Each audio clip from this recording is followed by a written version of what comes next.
Ladies and gentlemen, please welcome Monica Langley, Executive Vice President, Global Strategic Affairs, Salesforce.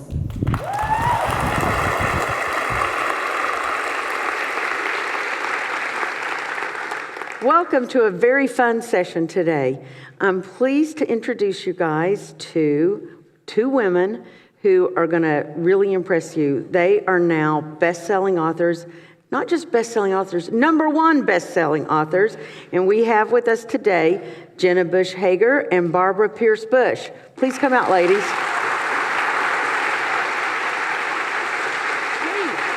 Hello. Hi. Hello. Hi. Let's go ahead and be seated and get started. All right. Hey, everyone. Hi, everyone. And I found out back here, I've already talked to them before today, but they are competitive women. They may not be running for office, but I first looked up on the bestseller list and saw they were #2 nonfiction, but more importantly, they were #1 of all books. Yes. Of hardcover and ebooks together, but so we had to correct her on that. Yeah, so I'm like, okay, straighten me out. So this is super cool that you all are #1 best-selling authors. Your idea has changed. You're not just the twin daughters of a former president. This is super cool. And the book they have out is called Sisters First. And I've read it, and I thought it was a really fun but important book. Because it talks about your growing up, but all the experiences you had have really not only just shaped your lives, but it's shaped all our lives. Because we have lived through your grandfather and your father's presidency, and we see it through your eyes, which is really interesting, I think, for all of us to see. Before we delve into your lives, let's talk a little bit about what you do today. Okay. So, Jenna, tell everyone what you do today. Yes, well... They may see you on TV, but yes, tell them. I work for NBC, which is a lot of fun. I was a teacher. I taught in DC and West Baltimore, and there's no more important job, but one of the things that I don't know if our culture appreciates is how hard it is, particularly in marginalized areas. And I went to a party in New York with Barbara's friends, and they said, "What do you do?" And I said, "I teach 3rd grade." And they go, "How cute." Somebody was like, "That's so cute." And I'm like, "No, teaching isn't cute. It's difficult." And I dreamed of my students. And so NBC, I was on for books that I had written previously, Honest Story, which is a young adult narrative nonfiction about a woman living with HIV/AIDS that I met in Latin America, and then 2 children's books. And they emailed and they said, "Would you want to work here for probably 2 years?" And for 2 years, I was like, no way. Because you're the one who famously stuck your tongue out at the press. I don't know if you, directly some of you may at be too the Today young, Show. but when your dad was president, you have a great shot of you sticking your tongue out. Yeah, that was a really lovely picture. I actually thought the limo was tinted, but anyway, it wasn't. It was not. But it's been so I've now worked there for 8 years, which I can't believe. And I think it's an amazing privilege to tell the stories of the people that I've met, some who you all know and some who you don't. One of the books that Jenna wrote with your mom was The Great Big Backyard, which talks about getting the kids out to the national parks and away from their technology. We love technology here, but we also love national parks. As you can see, that's one of our all these animals. And you see behind us that's one of our themes with trailblazers, which are the people who change their lives and lead their customers to success. And so we're all into national parks here, so that's a great book for your kids. The 100th anniversary of the national parks last year, so we decided to write this book to celebrate them, and I think it's really important that we protect them now more than ever. And my assistant Tato called every bookstore in the city last night to try to get one. They're wildly popular. Sorry, okay, Barbara, tell us about what you do now. Yes, I run an organization called Global Health Corps, and we are a nonprofit focused on competitively recruiting young leaders to solve the world's most pressing global health challenges. We work with Salesforce, by the way, so we're thrilled about that. And when we started Global Health Corps about 8 years ago, we were inspired by the Teach for America model, and we used that model but applied it to the field of global health. And what's been interesting working in global health is usually people will come up to me and say, "Man, that must be so depressing." And on the flip side, we are so lucky to live in a time where we have the drugs that we need to keep people alive. We have the knowledge and information we need to make sure they can live a dignified life. But if you are poor, you often can't access the healthcare system that is meant to serve you. So we have the tools we need to solve problems, but systems don't necessarily serve those that need them most. So our intervention is great leadership, and we've been lucky to work with about 1,000 young leaders over the past few years. And what they do every day is we embed them within healthcare systems, and they solve pressing healthcare challenges, and then they go through our curriculum focused on policy change, advocacy, and entrepreneurship so that they can make an impact now, but more importantly, they can make an impact throughout their lives. And it's been awesome. We added 150 new fellows this year, and we received about 12,000 applications for those positions. So 12,000? Yeah. For 150? That's fantastic. So it's certainly makes me hopeful about solving pressing healthcare issues. And I think what I'm more excited about is not what's going on now, but anecdote that I think really illustrates our model is we partner with Yale University for our training. And one of our fellows named Adana Chukwuma, who's Nigerian, she joined Global Health Corps for her year, and when she got there, she stood up and said, it's gonna be so convenient when I'm the Minister of Health in Nigeria, and Celine is the Minister of Health in Rwanda, and Diego is running the Gates Foundation, because we're all gonna know each other, we're gonna have a shared vision for what the world can look like, and we'll really get work done. And I burst into tears and was like, that's so sweet. And then she completed her fellowship, which she did in Newark, New Jersey. She got accepted into Harvard for her PhD. It's being paid for by the Ministry of Health in Nigeria with the stipulation she returned to work with them. And she's under 30. So I can only imagine what the world will look like in 10 years when there's thousands of Global Health Corps alums that are in positions of power using them responsibly to serve others. Well, that's a test. Yes. That's fantastic. That's a testament to your leadership and your vision to put that organization into place. So we'll get back to this at the end too, but let's start at the beginning. Oh. The very beginning. The very beginning. Yes. Here's what I found so interesting that I don't know if everybody knew this, but your parents wanted a baby. Not just babies. They wanted a baby so badly, and your mom was an only child, that they had just they were filling out adoption papers. Mm-hmm. And then you too. They were thrilled about that till the teenage years, and then they were like, maybe this wasn't what we wanted. So it was great. Then they got twins. Yes. And I guess they've told you about it many times, but they had made a decision that they were going to name you two for. Yeah. Tell us about that. Well, they made a decision that they were going to name us for their mothers. I'm named after my mom's mother, Jenna Welch, who's 97 and still lives in Midland, Texas. And I think you can guess who Barbara is named after. The thing is, my mom claimed, she was like, we would have never named Barbara Bush if we knew Ganny was going to be famous. Except Suspect, because our grandmother was already the wife of the vice president when I was born. And usually the next step that you keep your eye on is likely the presidency. Exactly. So there were some early clues. So that's kind of BS, if you ask me. yeah, I don't know why she lied about it. And poor, Barbara, as y'all know, is a little bit of an older name. I think you could We're going extinct. Yeah, you could do the data, but it's slowly on the downfall. For sure. Not slowly, quickly on the downfall. Yeah. But also imagine being a little girl with the name Barbara Bush when your grandmother is the first lady. I know. There was something called Little Girl, Big Name. Yes. That's Exactly. And that still haunts you to this day when you show up somewhere Yes. as Barbara Bush. I recently showed up to give a talk about Global Health Corps. I'm excited. And I arrive, and I'm kind of floating around. I'm thinking the organizer of the talk certainly is going to find me sort of lurking. And someone comes up and says, oh, are you her intern? And I'm thinking, I don't have an intern here. I don't have an intern. They thought my grandmother was coming to give the talk. A little disappointed, but that was okay. I hope I wowed them. And another thing is, given who you are, you became accidentally famous. I think that's one of the lines that you all say. And So here we have from the very beginning. Oh. Look at the Jenna. I mean, is an I don't know if that's an exhibitionist. accident. Yeah, I was just working on my stage presence.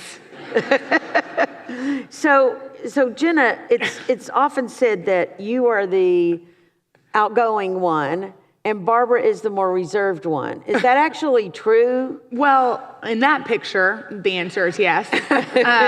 Very outgoing. No, yes and no. I mean, one of the reasons why we wanted to write this book is that now in our world, with the way that things are going with the rise of social media, it's so much easier to reduce people to headlines. It's so much simpler to single story somebody, to say, oh, you're the loud one. And especially when you're twins, it's like we have to be the inverse of each other. You're the loud one, she's the quiet one. You're the troublemaker. What's the opposite of troublemaker? Really, really, really good. You're the really, really good. And then you all look so different. Yes, and I think that's maybe... And everybody's like, even my own mother says, they're twins, but they don't look alike. I said, Mom, there are fraternal twins. They're not identical twins. Do you know what I mean? Yeah. It's like... Well, I think we so easily reduce people to just a very simplistic characterization. So people say, now you're the one that's loud, right? And your sister's quiet. But meanwhile, my sister started a global health nonprofit and her commute is to Rwanda. I mean, that's not an introvert. And so I think it was fun to write and empowering, although we didn't do it because of this, to write a more nuanced view of ourselves, but also of the people we love. And I do think our country would be less divisive if we could try to understand people more instead of just reading a quick headline.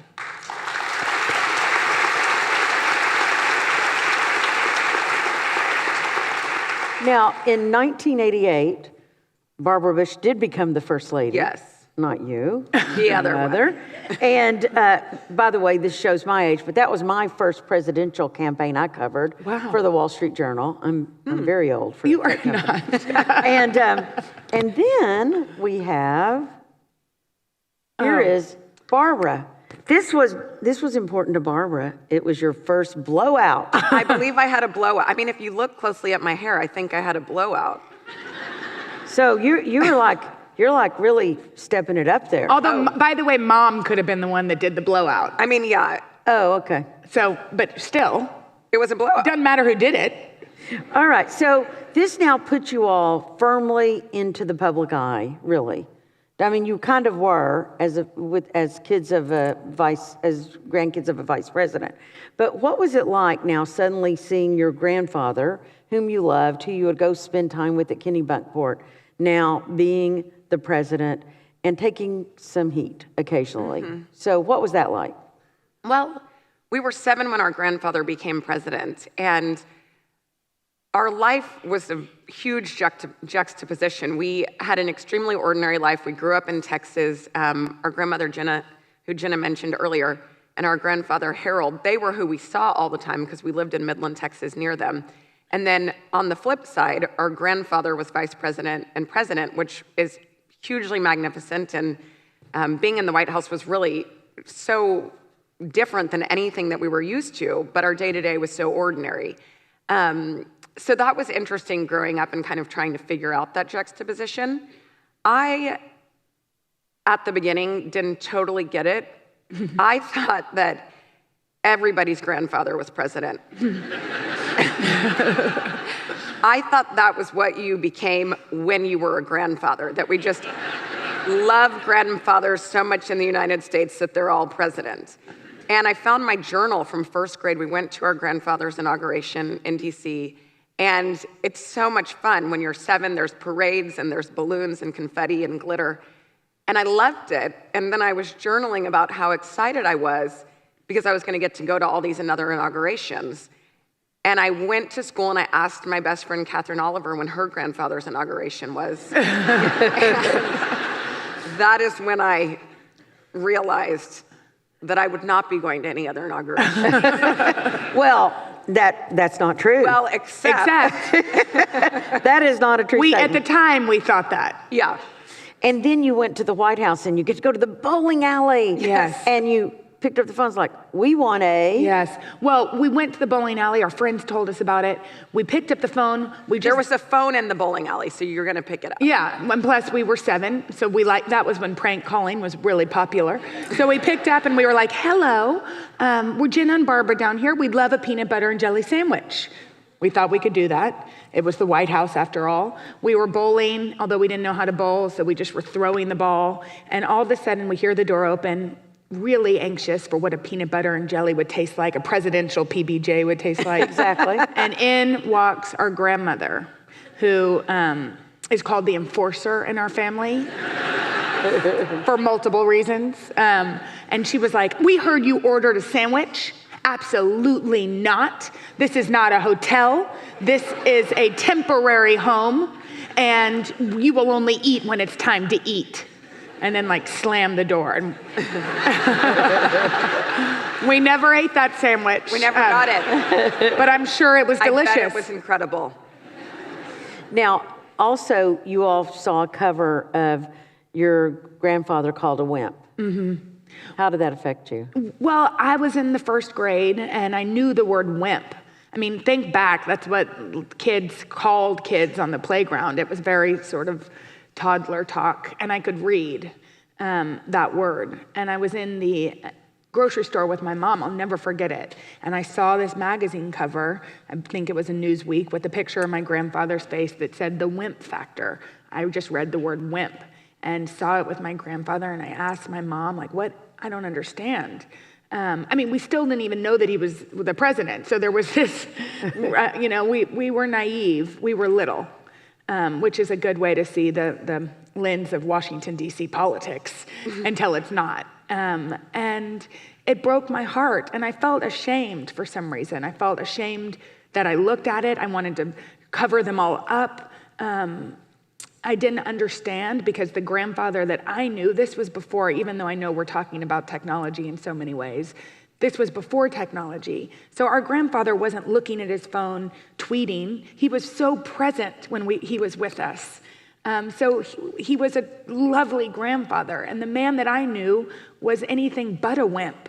And so it was hard. I mean, I think that's part of what people don't understand about being the kids of presidents, the true kids, little children, is that the criticism hurts. And especially things that, this was a man that fought in World War II, a man who, as I said, was a really present, lovely grandfather. And so the disassociation was difficult. But the other thing is it teaches you to know people for who they are. And we knew who he was to us.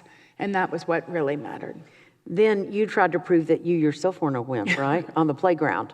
I did. Oh. I know. A 6th grader came up to me, and I was younger, and said, well, I bet you can't do an apple flip off the monkey bars. And an apple flip was when you stand on top of the monkey bars and flip off. And that sounds very dangerous. I can't even do a cartwheel. So the answer is I should have said was no, I cannot. But basically she was like, wimp. And I was like, all right. So I climbed to the top. I stood on the top, and I dove into the ground. And I broke my jaw. It was so sad. I remember this. We were in kindergarten. I was on the playground, and I heard my sister screaming, and all these kids came up to me and said, your sister needs you, and she refuses to leave the playground without you. And I went over, and she had broken her jaw, and she had a bloody handprint on her matching shirt to mine, and it was the most sad.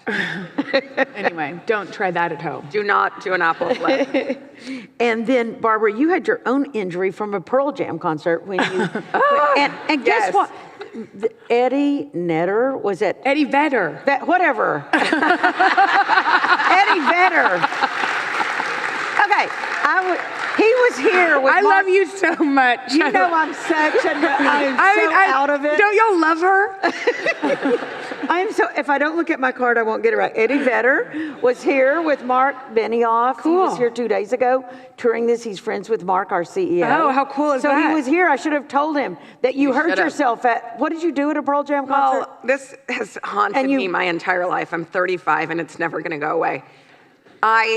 We went to a Pearl Jam concert. We were really into Pearl Jam in middle Who school. wasn't? Who was not at that time? And who isn't still, really? And we I was 14. I went crowd surfing, obviously, as a 14-year-old. I was about 80 I mean, not pounds. obviously. I didn't go crowd surfing. I was like a small little middle schooler. And see, this shows. You would think you're the one. I was responsible. Anyway, I went crowd surfing, had a great time, but it's not that much fun, really, crowd surfing, by the way, in case anyone's not done it. I haven't tried When they it. were 14. And anyway, I fell on my back. My mom found out somehow. I'm not totally sure how. And You suspect your sister? I mean, someone in our household told her, and I'm pretty sure it wasn't my dad. He wasn't at the concert. Anyway, it has haunted me. My mom brings it up every quarter, basically. And like, I ran a half marathon, and I saw her, and I was like, I'm kind of sore. And she was like, I know, that Pearl Jam concert. All right, now, let's zip ahead. You're in high school. And your dad is governor from 95 to 2000. And so suddenly, you guys are on like the front page of the newspaper going to the Austin High School? Yes, the Austin High School. How was that? Well, it was fine, actually. I mean, I wrote a very dramatic journal entry about it but we had a very normal high school life. We lived in the governor's mansion, but we could drive our car to Austin High School. Austin still is a great town to go to school in. We could walk to dinner with my parents. So it was normal, and then it wasn't so normal when he decided to run for president. Okay, let's talk about that. So he comes to you guys and says, I'm going to run for president. And Barbara, what'd you say? I'm ashamed. We just did a public apology to our father 3 days ago for this. He told us he was going to run for president. We were 16. We burst into tears in unison. As twins do. On command, basically. We told him he was going to lose. That was part of our public apology.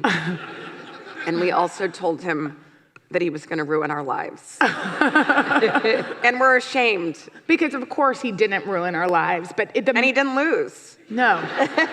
But it was Darn it. close. But it was close.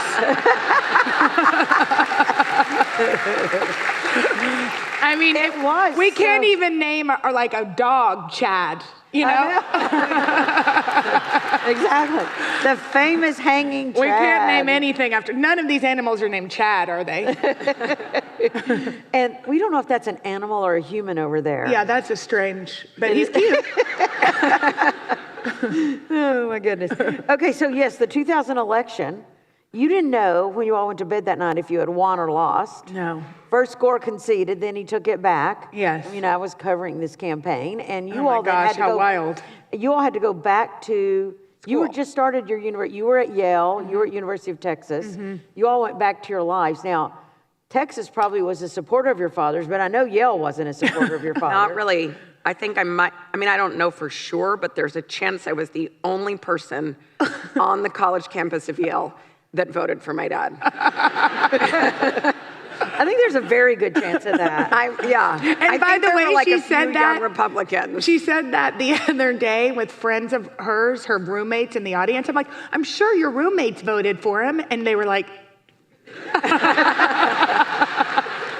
They love Barbara, but Yes. not her father, Yes. maybe. Well, it was a good- Her father as a father. yes. I mean, that was what really taught you, and I don't want to speak for you, but disassociate politics. Yes, it was an interesting year. It was freshman year of college. We started school in September. The election was in November. I chose to go to a school where I didn't know anyone because I like being out of my comfort zone in that way. I like knowing that I can build a life anywhere. I love that type of experience. And so I did go away to a school where I didn't know anyone. It's just sort of an awkward time to be meeting people when your dad is the candidate in a presidential election. Maybe particularly a Republican candidate At Yale. at Yale. And you have the name Barbara Bush. And my name was Barbara Bush, so it wasn't like I was not. She couldn't escape it. sliding under That's the a radar liability anyway. at Yale, perhaps. Yeah. So it was interesting. I really quickly had to learn to disassociate politics and my personal life, which is not that easy to do. But I really had no choice. I mean, there were, protests, and the windows outside of my windows into the dorm across from me all had Al Gore posters in them. And they obviously were not personal to me. They were who those students were supporting. But it definitely, the only way I could really deal with it was disassociation and know that that is who they were supporting, and it was for another person. It was not against my dad. And I really had to think of it in that way, because if not, it would have just been too many small slices about a person that I really know as a dad. It's difficult for us to judge our dad as a president, because we can't split apart the 18 years of our life when he was not in politics in that way. And all of our memories are not necessarily debating politics together. They're of a man that loves us deeply and has always allowed us to know that we were loved, and therefore be more brave than we probably could have been had we not felt that comfort. Exactly. Now, he's elected, finally. After all of that recount and the Supreme Court decision. And so there you are on, I guess that's Air Force One. Mm-hmm. And so then you all try to lead normal lives. Mm-hmm. Some people who are maybe so young they don't remember the news. Well, we don't need to rehash it. So you know where I'm going. Jenna first became famous for Jenna and Tonic. Which is such a bad headline. If they had done any research at all, they would have known I don't like tonic water, and they would have called me Jenna and Soda. Tonic is too sweet. Okay. But yes. Yes, you were I got in trouble. But the thing is, this is what is unbelievable. Underage drinking for Jenna. Okay, yeah, I was getting there. Okay. This is the mother in me. My daughter is a freshman out Columbia, so I'm like on her. Don't get in trouble for underage drinking. The thing Yes. is, if she does, nobody will know. Exactly. If your dad is the president, they find out. Exactly. We were very naive. And I think, going back to that conversation where he told us he was going to run, we said to him, but Dad, please, the ruin your life part was like, we just want to be normal. We want to have a normal college experience. You give us that. And, when you love your child, which now that I have 2 little girls, I understand, what you say is reassurance. Okay, you can be normal. You will be normal. Don't worry about it. Which none of us knew that that's not true. Mm-hmm. We were naive, which people are like, well, how could that be? You were the granddaughter of a president, but we lived in suburban Dallas, Texas. Our life was so different than Washington, D.C. And so we acted normal, which got me on the cover of the National Enquirer and People Magazine, the New York Post. Well, on People Magazine, Barbara made it into Barbara, that one. so the first time I got into trouble, I was alone, and every article ended with, her sister Barbara attends Yale University. Exactly. But as usual, Barbara came out smelling like a rose. Exactly. Absolutely. And I came out smelling like bourbon. No. But I called my dad and I said, Dad, I'm so sorry. I hope I didn't embarrass you. And he said, no, he interrupted me. He said, I'm sorry. I told you that you could lead a normal life, and I was wrong. That was the first time I got in trouble. The second time, he wasn't so thrilled. The second time I was with Barbara. Yeah. And we ordered a margarita. We went into a restaurant together, ordered a margarita together. That was stupid. Got busted within 20 seconds. But what is really a gift now, in retrospect, is that my parents, everybody else put us on this level of perfection when we were 19 and 20 years old. But my parents didn't, which is such an amazing gift as children, because we could have never lived up to that level of perfection. We weren't perfect. We aren't perfect. And so allowing your children to be flawed and to make mistakes allows for us to grow and to become our own people and figure out who we are. And for that, we are so grateful. Now, as your father's presidency goes on, then you have 9/11. Mm-hmm. Obviously, that affected everyone in the United States and around the world.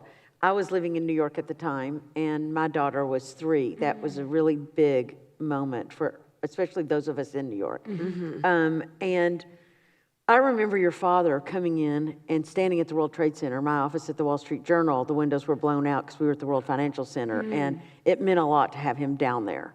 But for you all, tell us what it was like to have your father having to handle the situation, and where were you all at that moment? Because you had to be involved intimately. Yeah. Well, we went through the day the same way that you did and everyone else did in terms of such surprise and such shock.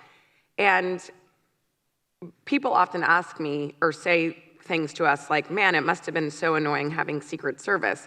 And we were very prickly when we got Secret Service to begin with, because we were 18 and we wanted to be independent, and we weren't thrilled about guys following us. And yet our Secret Service did a great job at that time. They downsized their teams. They hired younger men and women. They all dressed like they were college kids, except they all had a fanny pack on. And they pack heat. Yeah. They pack heat. Well, that's where the heat was. The heat's in the fanny pack. They pack it in the fanny pack. And they would hang way back. So if any of y'all had seen us, then you wouldn't probably have noticed the Secret Service men. And I say all of this because my relationship with them changed on 9/11. I was at Yale. It was maybe a week into my sophomore year, and I had a roommate, and we woke up to our clock radio, and the news was on, and it said that one of the Twin Towers had been hit. And at that point, that's when everyone thought it was just this freak accident. So we were getting ready for class and getting dressed, and then on the radio, it said the second Twin Tower had been hit, and that's when it was clear it wasn't an accident. So it was real time, the same way it was for y'all. And 1 second later, Steve, my Secret Service man, showed up at my dorm room door, and we just had to get out of there. They were worried that Jenna or I would be a target because it would be such an easy thing to do to the President of the United States to, create a very complicated situation. And so we left right away to where I didn't even bring my contacts with me. We brought nothing. And we went to the sterile office space in New Haven, and then after that went to a motel off the highway that was just totally nondescript. We needed to be places where no one would assume that we were. And I was with all my Secret Service team. And because we were in Connecticut, they were all out of the New York field office. And their office was in World Trade Center Tower 7. So it wasn't one of the towers that was hit, but it was one of them that fell quickly thereafter. And I was with them, and we were all grieving in the same way. We were all crying. I was in touch with my sister, in touch with my mom. I was later in touch with my dad when Air Force One landed. And they were doing the same thing. They were all checking on their family members, trying to track down colleagues that they knew had gone to work that day to make sure that they were okay. And it was such a humanizing moment. I was listening to them as they were whispering to their families, trying to reassure them. And from then on, they really became like my brothers, because you can't see someone hurting alongside you and not see them in a different way. And it was a dreadful day, but it was also really bonding for us. And we ended up going to this motel, and Steve, my main Secret Service man, he had his wife and his daughter come in from New York because he didn't want them to be there without him. He was worried for them. And his daughter was about 5, and it was this really beautiful juxtaposition. She was so excited to have a slumber party with her parents in a hotel. She obviously had no idea what was going on, and she was jumping wildly on the bed. And it was such a stark contrast, obviously, her innocence really in contrast to what was going on. And they were so sweet. I was, by myself in this motel. I didn't bring anything with me. And they went and got my roommates and brought them to spend the night with me in my hotel room, which was just such a generous, unnecessary gesture. How about you, Jenna? Where were you? Well, her story is much more interesting because I got taken immediately to a hotel room in Austin, Texas, and I was really by myself for the entire day, in a room by myself, not with the Secret Service. We're in a room next door. But Barbara, because they were in an office building first, spent this day. So I was by myself and really wanting to, speak to my family members, although it took a while to do that. Now, later on, you all are, then there's the Iraq War. You're also then seeing your dad. He got a lot of credit for how he handled 9/11. Mm-hmm. Then the Iraq War came, and he started getting a lot of criticism. Mm-hmm. And in that instance, I think that you all had to deal with that too, as daughters. Was that something you dealt with about the Iraq War? I know you saw a bumper sticker about, did that deal with the Iraq War, or is that just? Well, that just dealt with later. him. Yeah. That just dealt, there was a bumper sticker that said, somewhere in Texas, a village is missing its idiot. And Barbara and I read it. I mean, we laughed. We were like, we first were like, is that about Dad? And then we looked and we at were each like, other. that's mean. And then we looked at each other and burst into laughter. But, well, you know, with the war, it was really complicated because, and the war is, you know, obviously, but it's too hard for us to judge, as Barbara said, our dad on political decisions. And he wrote us a letter, which is in the book, about how he knew that this would be, one, how hard this was for him, that he knew he would be comforting many a parent, and then also that he knew it would be unpopular on college campuses, so it would be hard for us. We try to make our dad laugh. That's our response when he's grumpy, and usually it's via making fun of him because he likes self-deprecating humor. So He doesn't mind if you all make fun of him? No, I mean, probably not. If it's funny. If it's funny. And probably publicly, not as much, but. We try not to make fun. It's light making fun. But so it's worked a lot. But there were nights, we were in DC one summer, I was working as an internship, starting a charter school with a woman, and Barbara was in town, and we were sitting down for dinner, and we were trying as hard as we could to make him laugh. He was really sullen, really grumpy. He was not talking to us. And of Which course, is not his natural disposition. Yeah. And I think also teenagers can't help but think, well, why is he mad at us? It had nothing to do with us. But it's hard to tell that when you're, you know, more self-centered. And so we tried and we tried. We called him grumpy. We called him an old man. Finally, he got up. We don't know why he wasn't laughing. Finally.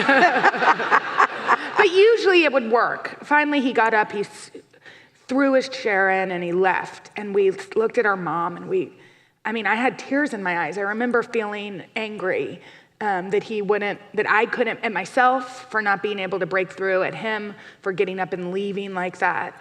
And then my mom told us that a military helicopter had been shot down. That day? That day. He had just found out before dinner. Passed away. And that he had seen the casualty list, that he had already called some of the family members of those parents. Mm-hmm. And I just think now that looking at the life on his own daughter's faces was too much to bear. Well, then, Barbara, you had the incident where you confronted a Yale professor, you went and said, I'm not getting a good grade. Yes. Which I'm proud of her for doing. I'm so proud of myself for doing that. Go me, really. These are the kind of things we tell our kids. Yeah, Go to do it. Advocate for yourself. Yes. And by the way, Barbara missed one math SAT problem. She did. And I will stand up for her. But so she is brilliant. So to be making a bad grade and doing the work would probably not be fair. Go ahead. Thank you. I was in a class. You mean you didn't do quite as well on your SAT? Well, not quite as well. But I retook it and it was just fine.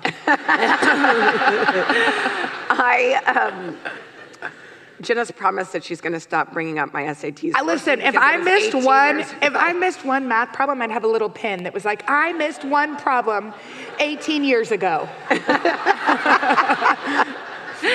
Anyway, I was in a class at Yale, and I wasn't doing well in the class, and I couldn't figure out why, because I was doing the work and doing the reading, and so it just didn't really make sense to me. So I signed up for office hours, and I went to go meet with my TA to understand what I was doing wrong and how I could do a better job. And I got there, and she said to me, I'll give you an A if you convince your dad not to go to war in Iraq. And I was totally shocked. I was speechless, largely because I knew that I could not change the mind of the United States Congress. And I couldn't really do anything. And I was also shocked because I saw my TA as an authority figure, and I really assumed that she saw me as a student. And just made the assumption that she would have been above that, really. And I didn't do well in the class, and that is fine. But I mean, those were the kind of moments that were sort of bizarre because I had no power in that situation to do anything to be changed. And when someone is in a position of power and assuming you have power, it was just a really strange experience for me. But I'm fine that I didn't do well in that class, and I learned from it. And that really was the only example of anything like that that I experienced. So it was just one moment. But it was maddening. I mean, I was sweating. I had a sweaty upper lip, and I was very irritated by it, but I just had to walk out with my head held high after walking in. Now, how did the White House impact you both? Those White House years are over. How did it lead you to be the women you are today? Well, we wrote 2 open letters to Malia and Sasha Obama. We showed them around the White House. And we wrote one for the Wall Street Journal and then later for Time magazine. But the reason why is that we saw ourselves so much in them. They were 7 when their dad became president. We were 7 when our grandfather became president. And we showed them around the White House and saw the awe in their eyes. And we realized after we cried and told him not to, he was going to ruin our life, what an amazing privilege it is to live history. I mean, it really is this incredible opportunity to meet these people that you, like Wendy Kopp and others who just are changing the world. And so that's why we wrote them letters, because we knew that it's difficult in some ways to be the daughters of presidents, but at the same time, it's this incredible opportunity. And our parents were so generous to allow us to travel around the world with them. Yeah, we really, that was incredible, and that was a huge gift for us because it opened the world up for us. We were in college and right after college when our dad was president, and that's when you're really thinking about what you want to do and how you fit into the world and what you want your journey to look like. And we really did travel around the world. I went to 5 continents with my parents, and we traveled across the country with them. And I never would have worked in global health had I not had that type of exposure. I was studying architecture. I always thought since I was little I would work in architecture or design, and that is what I was doing.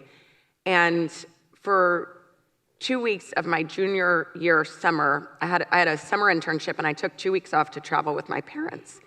And we were traveling for the launch of PEPFAR, which is the President's Emergency Plan for AIDS Relief. And if y'all pay taxes, and I hope you do, you're responsible for this, so I hope you know that. At the time, if you were living on the continent of Africa, no matter how wealthy you were, no matter how well connected you were, if you were HIV positive, you could not get access to the drugs that you needed to live because pharmaceutical companies wouldn't distribute them there because they didn't believe they could make a profit. And so PEPFAR was and still does provides free antiretroviral drugs for people that are living in poverty, that are HIV positive. And so I went on this trip, and it's very cliche to say that I traveled and my eyes were opened, but they were. We landed in Uganda, and there were hundreds of people waiting in the streets for drugs that we'd had in the United States for years. And I was 21, and I was furious. I mean, I just could not believe that injustice, that if you lived in the United States, you could live. It would be a chronic illness, and if you lived somewhere else, it was a death sentence. And my mom and I were standing at a clinic, and a Ugandan mother brought her daughter in, and she was little, and she was beautiful, and she dressed her up in her fanciest white and lavender kitenge dress. And we were standing with them, and so I was speaking with the mom, and I said, your daughter's so beautiful. Is she 3? And the woman said something like, no, she's 7. She's not little because she's young. She's little because she's sick.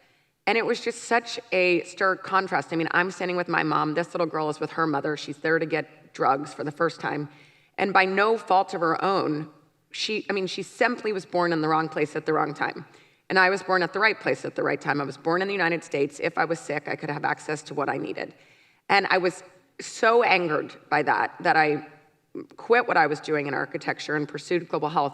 And really the reason that I did was, it was half anger and then half inspiration, because I couldn't think of anything better than the fact that we didn't need a scientist in a lab somewhere to come up with these drugs. They already existed. We needed to figure out how they could reach people that need them most to live. And flash forward, 15 million people are alive because of PEPFAR, which is remarkable. And we don't read those headlines.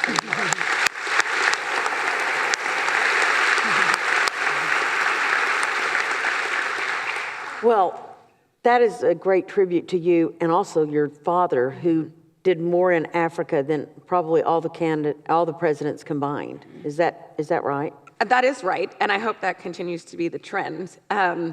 It's hilarious. Now with Global Health Corps, we have 4 offices in East and Southern Africa, and I've met a lot of other George Bushes. Like I was with one of our Global Health Corps fellows, and he said, this is my little brother, George Bush Mutariki. And I love that. And obviously, I think it's largely because of PEPFAR, which of course, my dad was part of, but I really mean this. I don't think people know that this is a policy that we're all supportive of, whether or not we know it, which is really incredible. So I love that there's other George Bushes around, because it means that, they're living because of something that is a testament to the United States broadly. And President Obama continued it.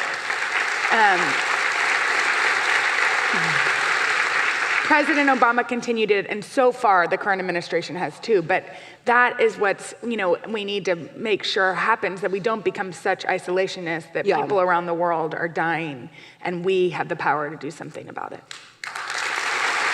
Now, Jenna, you didn't start a global health. I know, my work is not as important. That is not that is not true. This is not true. But one cool thing that you did is that you're a mom, and that's the most important thing potentially in the whole world to your 2 daughters. And during the White House, you met your husband. Yeah, I did. Oh, man. Poor Henry. Oh man is right. The comedic foil in the book is Henry Hager, and that's my husband. We didn't tell people we met during those days. I don't know why our kids' parents would ask, like friends of our kids' parents would ask, well, now how did you meet? And we'd be like, we met at a bar. And I'm not sure, I know, because it's classy. Because it goes with like my storyline. People would believe it. Gin and tonic. Yes, exactly. That really works. But mainly because we didn't want our love to be defined by politics. And also I think we're both interested in politics, but it's changed so much that I don't know if people, it would put us in a sort of single story situation. That's the Today Show. That's me. That's not my husband. That's no, not but Lauer. I just put you in the Today Show. Yeah, cute. That's us at the White House. That's my work. That's your work life, but I'm just putting it on, changing the picture. Yes, I like it. So anyway, it is, Henry is great and my girls are great, and Henry did put up with a lot dating the president's daughter. The second date, his car ran out of gas, and it started slowly, like slow motion, rolling back and hit the Secret Service car. One of our dates while I was in Africa with my mother, I said, Dad, take Henry, you mountain bike, Henry mountain bikes, go out and bike. Henry he didn't have the proper equipment. He had like a Schwinn 10, although he does mountain bike. And my dad was just showing off, going as fast as he could. Also, if you're president, you have an entire fleet of Secret Servicemen biking alongside you. And then behind that, Secret Service vehicles also. Which make for not a peaceful mountain biking It's not experience. like a tranquil mountain biking situation. It's horrible. But what I loved is that when he wanted to ask to marry you, he didn't go to your dad first. He went to Barbara first. Yes. But the thing is, the fact that he even so this mountain biking, his chain fell off. He was going as fast as he could down a hill to catch up because my dad did not stop to wait. And he was almost there, and his Secret Service door opened on him. Oh. And he said he flew 20 feet in the air. I think it was 10. But I called and I was like, Dad, how'd it go? He's like, well, Henry's getting some medical care. But he's a pretty good biker. And he did. Henry proposed to Barbara, which is a really good move for. Yeah, if any of y'all are dating a twin. Or sisters. Ask the sister. Yeah. Because we have to spend more time with Henry than my dad does. He got a second wife out of me, really. Which sounds awesome, but really it's just 2 people bossing him around. That's great. Well, now, so there you are with the Today Show. Yes. You're at the White House. The Today Show family. Sure you boss them around, too, when you're in the White House, because you know the I'm like, place. here, y'all, I'll show you some my secret spots. Exactly. And here we have Barbara. Yes, with that's your, my Global Health Corps crew. With your group. Where are you in that photo? I'm in Rwanda, and everyone in the photo is a Global Health Corps alum. So they're young, they're out of our year-long program, but they're still working in global health in the fab. Now, before we close, I think that it's pretty clear we can all say that the Bush family legacy continues with the two of you. And the one thing that is part of the Bush family legacy is that no matter what the politics, no matter what time period we're in, your family has clearly been devoted to public service and love of country. Mm-hmm. And I think that we can all agree that these two women are the same. So thank you for that. Thank you. And at our company, at Salesforce, we also believe we're dedicated to public service as well. All employees give back, our company gives back.